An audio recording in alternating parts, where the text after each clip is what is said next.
Hey, what's going on, everybody? This is Al Qualls.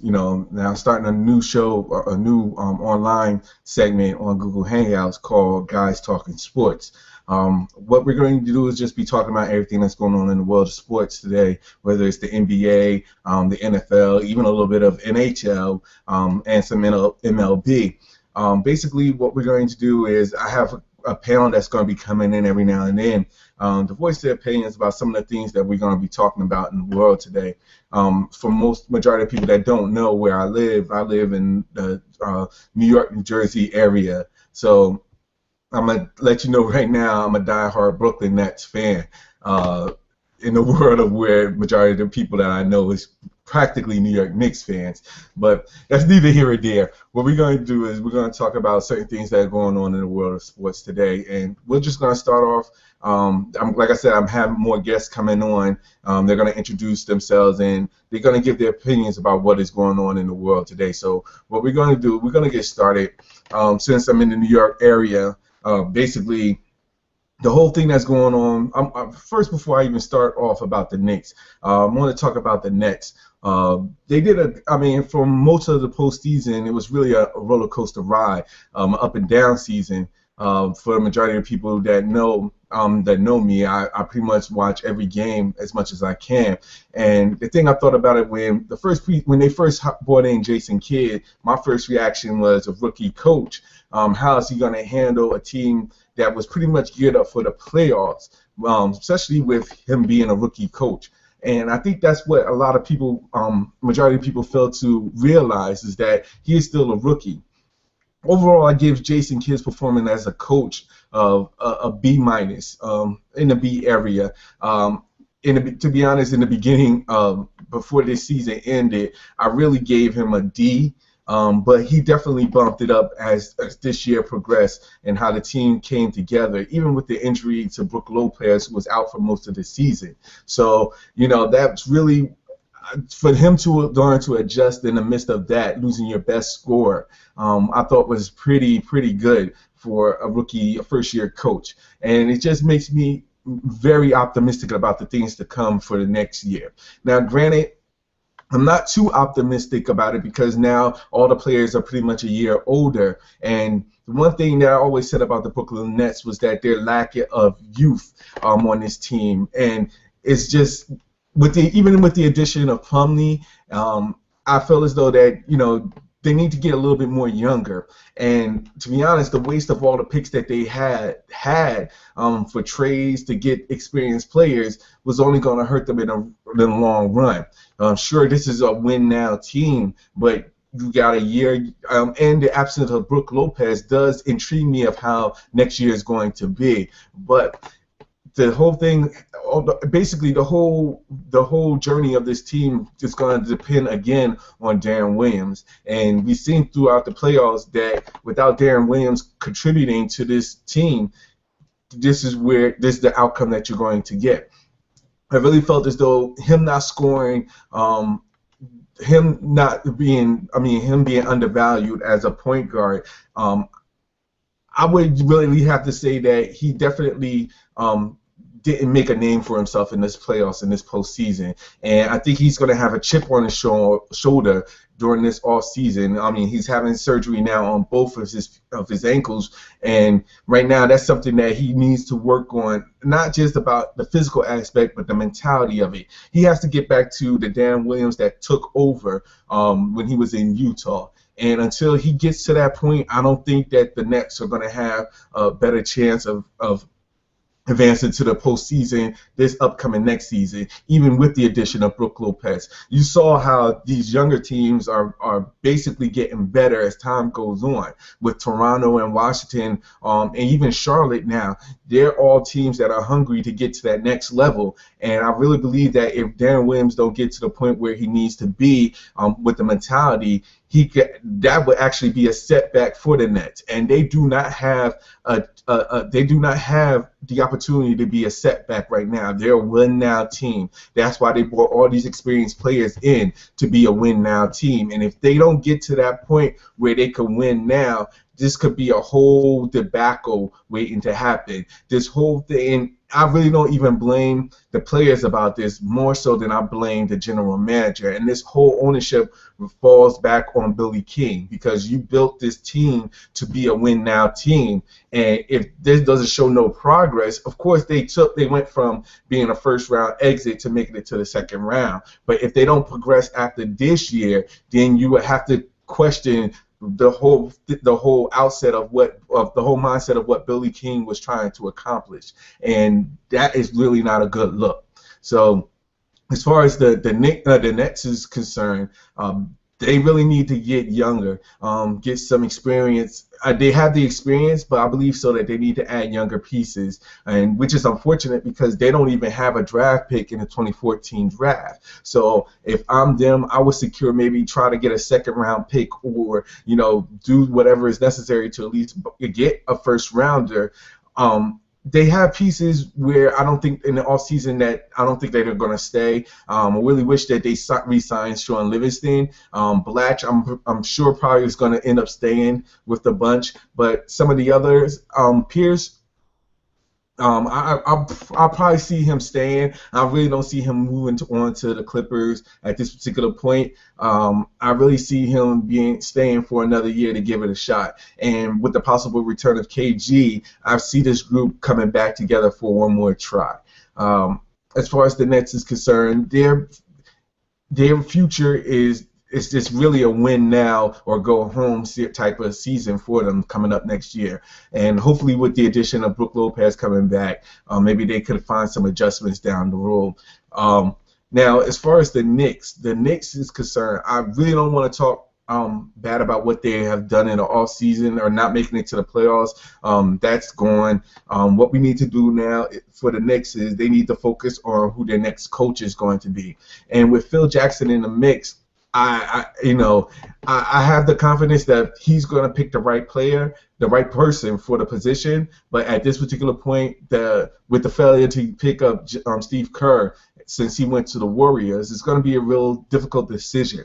But in actuality, what this does is that it makes Phil Jackson actually work to get to the accomplishments that he needs to be. And he has to do some work to find that next coach for the Knicks. And we're gonna, hopefully he can find not only that he will deem a perfect fit for the team, but also what the fans will feel adequate coach, a good coach for them, a good pick for their team. Because you have to understand, you're not picking just for the team, you're picking for the fans, the New York fans as well. And I'm pretty sure that Phil Jackson is up to the challenge of picking the right coach. Again, we're going to have more people come in and talk more about this in the long run. But as of right now, we're going to take a quick commercial break, and we'll be right back. While I'll bring to you this sponsor, while I'm drinking my Pepsi, of course. But what we like to do is we're going to have people come in with questions, Q&A sections, anything that they want to discuss. We're going to talk about it a little bit more. But as of right now, as I said, I'm waiting for the rest of the people to show up, the people that are supposed to be here. So I'm going to continue to keep talking.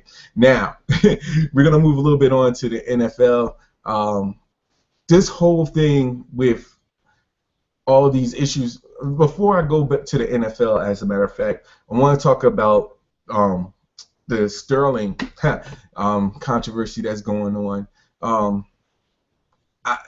With the whole Clippers organization, when this first came out, my opinion about this is when it came out that I understand that people were talking about boycotting the games and stuff like that, but true fans was not really going to boycott the games, and we already now know that that wasn't going to happen. The best thing that fans could do is support the team players, the actual players, the coaches.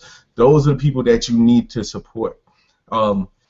As far as the whole thing, the situation goes with Sterling, the NBA is doing the right thing. They're doing what's necessary they're doing what is necessary to get Sterling out as the Clippers. And I have to commend the new commissioner, for doing the things that he said he was going to do, and for moving on with the process. So now that that's being moved on, the rest of the NBA can move on. And now the focus goes back to where it should be, which is the NBA playoffs.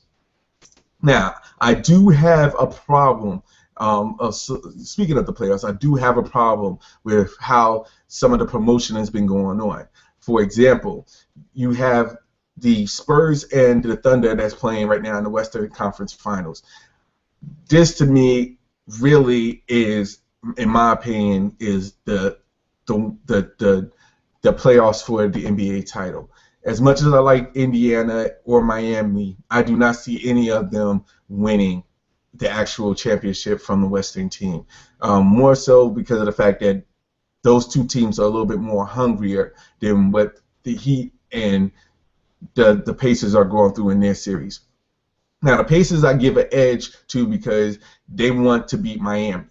All this talk about, the fact that Miami is still in it, they're ranked. I do not buy that. I don't consider me being a Miami Heat hater because technically I'm not a hater. What I am going to say is the fact that you have three teams that are more hungry. Miami's already been to that promised land. So I would not be surprised if Miami doesn't go win the three. I would not be surprised if they don't three-peat. Because the simple fact is that the Spurs are playing more hungry. The Spurs are playing more like a win-now team because they already know that their window of opportunity is already closed. They have Duncan, they have Parker, they have Ginobili. They already know for a fact that Duncan maybe is mulling over retirement at this particular point. So this is a win or bust situation for them. And I believe that they're playing with the more passion. And plus the fact that they played the Heat last year to 7 games and failed to win the title. If that's not a chip on the Spurs' shoulder, I don't know what is. Now, not to say that the Thunder don't have equal rights, because the Thunder has been there as well, and they have a chip on the shoulder to get back to where they want to be and get that championship ring. Indiana, as much as the whole thing about this is this. Right now, all these three teams want something Miami already has. So I believe that those three teams are a little bit more hungrier. Sure, Miami has a 2-1 lead over the Pacers, but truth be told, do not count the Pacers out. To be honest, I had this game going 7 games regardless of who wins. And it's going to be one of those knockdown, drag-out games. I mean, you already see the trash talking that's going on between these games. So I would not be surprised if once this series is over, whoever wins this series is going to be too exhausted to face the teams coming from the West. So that's my pick, and I do have a bone to pick with a lot of these tweets and a lot of these things coming from mainly from ESPN. Usually, there's a way to do things. The way to see the way to adjust things accordingly to what you see on TV. A lot of people is saying that there's a lot of Heat haters or Heat Nation haters or Miami Heat haters or LeBron haters, Dwayne haters. It's not always about hate. Never is. It's not always about hate. There are actually just fans that want to see other teams win. And when you see fans, you see a team that's getting all this recognition, deservedly so. But when you see all these teams getting the same team getting recognition over a lot of things, that a lot of people just see it as, well, you're getting too much recognition. You don't deserve that much recognition. I mean, for example, when I saw last week when Miami was down 1-0 to 0-1 to the Pacers, and San Antonio was already 2 games over the Thunder. I saw late last week that there was a poll out by ESPN. Don't remember what Twitter handler, but the power rankings showed that the Heat was still number 1 with the Spurs number 2. The Thunder was number 3. The Pacers was number 4. No, I'm sorry. The Pacers was number 3. The Thunder was number 4. So a lot of people came back on them, calling them, hey, that just shows how much ESPN loves Miami. You have to understand, the fact is that Spurs was 2-0 against the Thunder. Miami lost the first game of the Heat Pacers series, but yet you still have them ranked. And I think that's where a lot of people was upset about. And like I said, I'm not a Heat hater. I understand why ESPN did that because of the fact that Miami is still the champions. You can't knock that. Until you knock down the big dog, they're still going to be relevant. But I feel as though that there's so much that a lot of people, you have people is not considered haters just because of the simple fact that, what you put out there. They don't hate Miami in that degree, but the way the media portrays it, it's like you want fans to hate Miami sometimes. But you put it out there that a lot of people don't want, you put it out there that Miami is all about Miami. It's all about Miami. You have fans that are fans of other teams. So when they keep hearing all this talk about Miami, Miami, Miami, fans of other teams is automatically going to dislike Miami because you're not giving other teams the equal chance, the recognition that they deserve. Like, that's how a lot of people feel about about how they feel about the media sometimes, because it's so much, you should be aboard this team and this team only. And true fans of their teams is like, well, let's say like a Pacers team, a fan of a Pacers is like, well, we just beat them 1-0. How are you going to have them outrank us? We're winning this series. Now they may not be winning the series, but truth of it is that when they was winning the series, you wasn't showing the respect due. And I think that's what a lot of fans is saying in regards to automatically jumping on the bandwagon with Miami. It's not the fact that Miami is, granted they're a great team. They're a great team. They're the 2-time NBA champions. But you have to understand that there's also other fans of other teams. Yeah, they may be fans of the Milwaukee Bucks, for example, or the Philadelphia 76ers. Yeah, but you can't convince them that they're going to always like what you're promoting sometimes. And I think that's the issue that's with a lot of media right now. They promote what they want to promote, where they feel as though they're going to get the most bang for their buck sometimes, quote unquote. But truth is that true fans who listen or true fans who observe, they know. They say, hey, look, I don't care about this particular team. I care about my team. And that's where the focus really needs to lie on. You can't expect a person that's a 76er, diehard 76er fan to say, hey, look, ESPN is talking about LeBron every 5-10 minutes. Yes, they're going to get upset about that because the fact is they don't want to keep hearing about LeBron. People get tired of hearing about LeBron. People get tired about hearing about Heat. People get tired of hearing about the Knicks. People get tired of hearing about all these other teams that's out there without taking consideration to what they want to hear. Now, granted, a fan can easily just turn off ESPN and just say, I'm not listening to this. They can do that. It's their option. But and ESPN can say, we could do this. We could show them 24/7 such and such. I mean, it's just that a lot of fans they don't cater to one particular person, one particular team. And until the media understands that, there's always going to be people hating, regardless of the fact. It's not because I don't consider it hating. I just say there's going to be people that's going to reject the idea that we need to follow this person and like this person. A true fan is going to say, you know what, I like my team, and I'm always going to stick with my team. There's nobody that's going to bandwag jump off their team just because you're promoting something off of that team and that team only. So you, as a media, has to understand that there's other fans out there besides just one team. And until the media gets to that point, there's always going to be hate. There's always going to be someone that doesn't like that team. There's always going to be someone that's going to want some other team to take that other team down. That's just the nature of that's what a true sports fan should do. They shouldn't root for the team because you promote you promote what the team that you want us to root for. They're rooting for the team, whoever it is, to knock off that team to keep you guys quiet. And from a media perspective, that's something that you guys have to understand.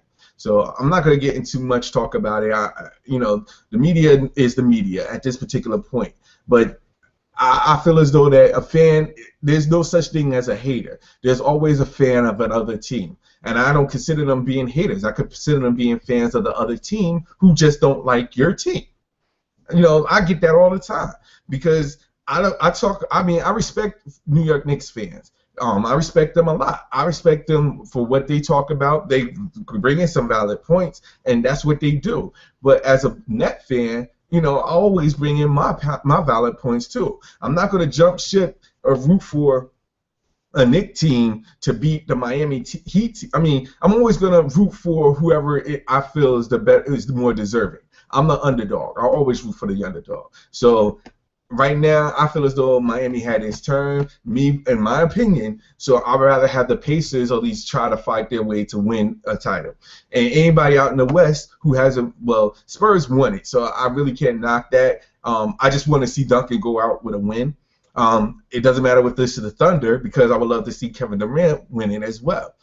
It doesn't matter to me if it's the Pacers because the Pacers seem like more of a team effort. I would love to see David West win one. Those are the people. As far as I was a fan of Dwayne Wade way back when he first won his title, I was happy for him. The same thing with LeBron. He won it, got that monkey off his back, so I'm happy for him. If it was in the world today where everybody could win a championship, where the other team wouldn't win, I think a lot of people would be okay with that. But truth be told, we live in a world today where everybody has their favorites and everybody roots for their favorite team. And I believe so that's something that you have to do. Now, I'm sorry to go off the topic, but going back to the discussion with the New York Knicks, there's always talk about who their coach is going to be. I really didn't think Steve Kerr was going to be a good fit, actually, because of the simple fact of what I just never saw him being a New York Knicks person. I do not see Derek Fisher being a coach as well. To be honest, I really thought it was going to end up being Mark Jackson's for his Toulouse. But once he signed that deal, it's going to be hard for Phil Jackson to pick one. And that's just the beginning of his issues. Once he picked the coach, he got to find out whether or not Carmelo is going to stay or leave New York.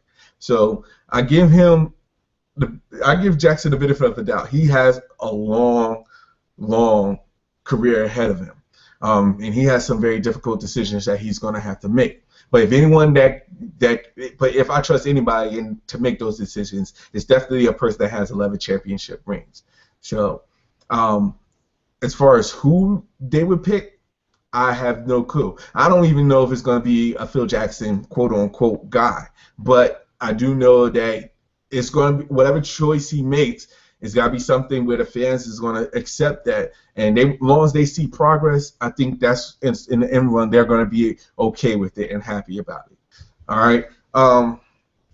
Now, it was a question that was brought up. And moving on to the NFL, there was a question that was brought up in regards to the whole Johnny Manziel thing, Johnny Football.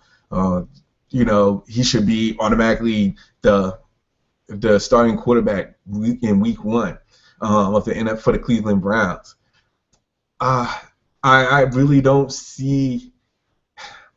I have a problem with that. To be honest, if the owner tells Manziel that he is not starting, he is not starting at this particular point.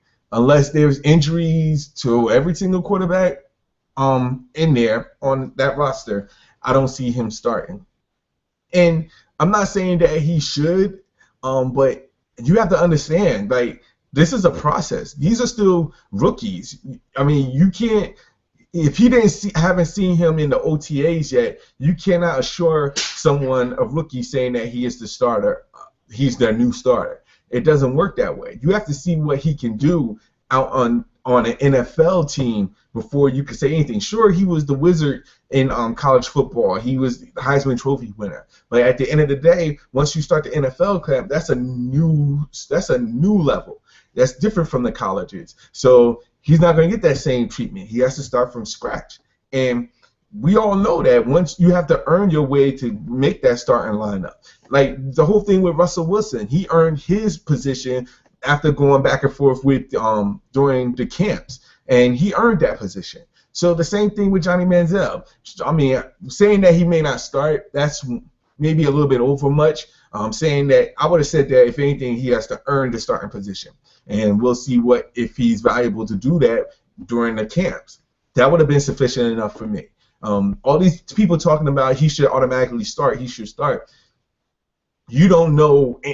I mean, the people that are saying that he should start, you have to wait and see. You can't just automatically jump ship, jump start. You can't start the car and just go 90 miles an hour if you haven't driven a car yet. You rode a motorcycle all your life, but if you haven't driven a car, you can't just hop in the car and just peel out. You got to learn to drive, especially on a stick shift. So you have to give it time for a person to adjust to the NFL level. LeBron James did that. I mean, he didn't start automatically when he came out of high school. He was on the bench. He was on the bench. He earned his way to the starting lineup. So the same thing with Johnny Manziel. I've seen a little bit bits and pieces of what he can do. I saw highlights, but for the most part, at this particular point, he may be good. He may be better than all the quarterbacks that you have on the roster, but I think that's something that still needs to be proven first on the field, at least in the mini camps, if anything. See what he has to offer. Then you can make that assumption. And that's what I feel about that. Johnny Manziel should not be starting if he hasn't earned the start. That's really what it boils down to. So that's how I feel about the NFL. I mean, about Johnny Manziel, about his worth right now in the NFL. That's something that has to be proven. Let's see. Another thing that I wanted to talk about is the whole thing that's going on in the NHL, basically with the playoffs, the way things are going with the Rangers. I feel as though that, it seems like have you ever had a team that you just feel as though when you look at them, it's like, okay, they got something special going on right now. I don't know what it is, but at the right time, they're gelling to the point where I could actually see them winning the title, the Stanley Cup. I believe the Rangers is like that. To be honest, it's so eerie similar to how the Giants won their Super Bowl series with the 8-8 record. I think they're gelling at the right time. Right now, they really it was a shock to me after the first round series, but after the second round, I saw them actually. I could see myself saying, okay, I could see them actually winning. And to be honest, that's something that New York needs at this particular point. They're really doing a tremendous job right now with the team that they have, and hopefully they can reach up to the Stanley Cup Finals. They're 3-1. They have right now they're 1 win away from the Stanley Cup. So definitely something to keep an eye out for. But the Rangers look like a team that has that it factor right now. And that's a scary thing. When you have teams that's gelling at the right place at the right time, that's a real scary thing. I believe that's pretty much all I have right now in regards to talking sports. Wanted to have my panel come in, but it looks like they're all enjoying the Memorial Day weekend. Probably cooking some hot dogs and burgers right now. So right now, I'm going to take my leave, and I'm going to post something on more about this down the road. I'm going to have another one. I don't know when, but I'll shoot everybody an invite, see if we can do this again. Again, you can catch me. I am the host of Guys Talking Sports. If you want to find my Google Plus page, is Al Qualls, of course. You can find me on Twitter at I am Al Qualls. Again, that's IAMALQUARLES. All right. I'm probably going to post another hangout once I get the fellas back in play. Maybe do a part 2 series to this. But as of right now, I'm going to sign off. Thanks very much for listening to me, and check me out again later.